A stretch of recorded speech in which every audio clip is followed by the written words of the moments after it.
It was 1977, and the Daniels family had just moved into their dream home in a quiet New England suburb. The house was charming, a 2-story colonial with a picket fence and a backyard, perfect for their 2 kids. For Mary and Tom Daniels, it seemed like a perfect place to raise their young son Billy and their daughter Emily. But almost immediately, small things began to feel off. Mary Daniels, the mother, noticed faint tapping sounds at night. At first, she brushed it off as the house settling, but the sound seemed to grow louder and more deliberate with each passing night.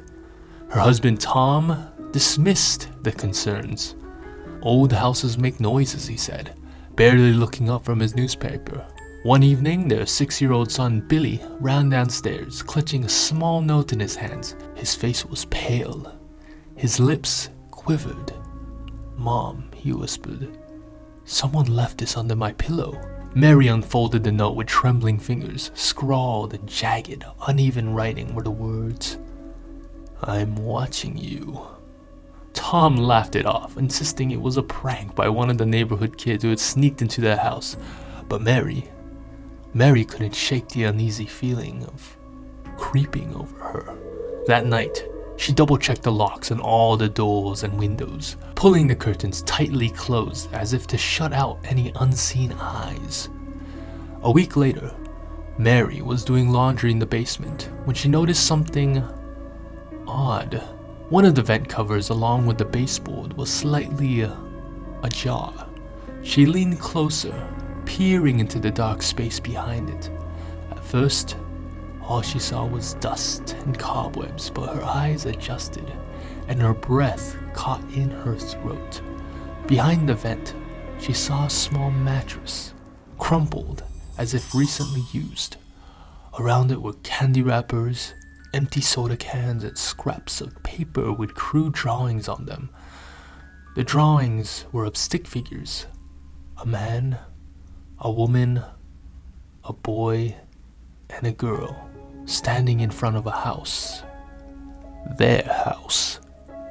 Heart pounding, Mary bolted up the stairs to find Tom. She dragged him down to the basement, but when they returned, the space was empty. The mattress was gone, and so were the wrappers and drawings. It was as if someone had been listening and had taken everything with them. Tom finally called the police. 2 officers arrived and searched the house thoroughly, even venturing into the attic and crawling into narrow spaces between the walls. They found no sign of forced entry or anyone living there. Probably just an old storage space, one officer suggested. Maybe something left behind by previous owners, but Mary knew better. Someone had been there. That night, the tapping returned, louder than ever. It didn't even sound like the random creaks of an old house. It was deliberate, methodical, as if someone was crawling inside the walls. Mary lay awake, clutching Tom's arm while he muttered reassurances she didn't believe. Unable to bear it any longer, Mary grabbed a flashlight and shined it at one of the vents. For a split second, she swore she saw something move, a glint of an eye staring back at her. She screamed, and Tom bolted upright. By the time he reached the vent, there was nothing there. The next morning, the Daniels family decided to stay at a motel while figuring out what to do. But before they left, Mary went upstairs to pack some clothes. She opened the closet door in the master bedroom, and a hand shot out, grabbing her wrist. Mary screamed, struggling against the grip. A man emerged from the closet, thin and pale, his clothes ragged, and his eyes wild with hunger. He pushed past her and bolted down the stairs. Tom ran after him, but by the time he reached the front door, the man was gone. The police were called again. This time they found evidence that someone had been living in the attic. There were blankets, a makeshift pillow, and a stash of stolen food from their kitchen. The man was later identified as a drifter who had been sneaking into the house during the day and hiding in the walls in the attic at night. He had been watching the family for weeks, moving through the house unnoticed. Though the intruder was caught, The Daniels family never returned to the house. Mary said she could still feel his presence, as if he'd left a part of himself behind in the walls.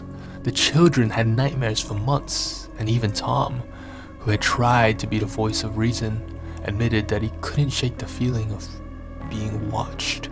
To this day, locals whisper about the Daniels house.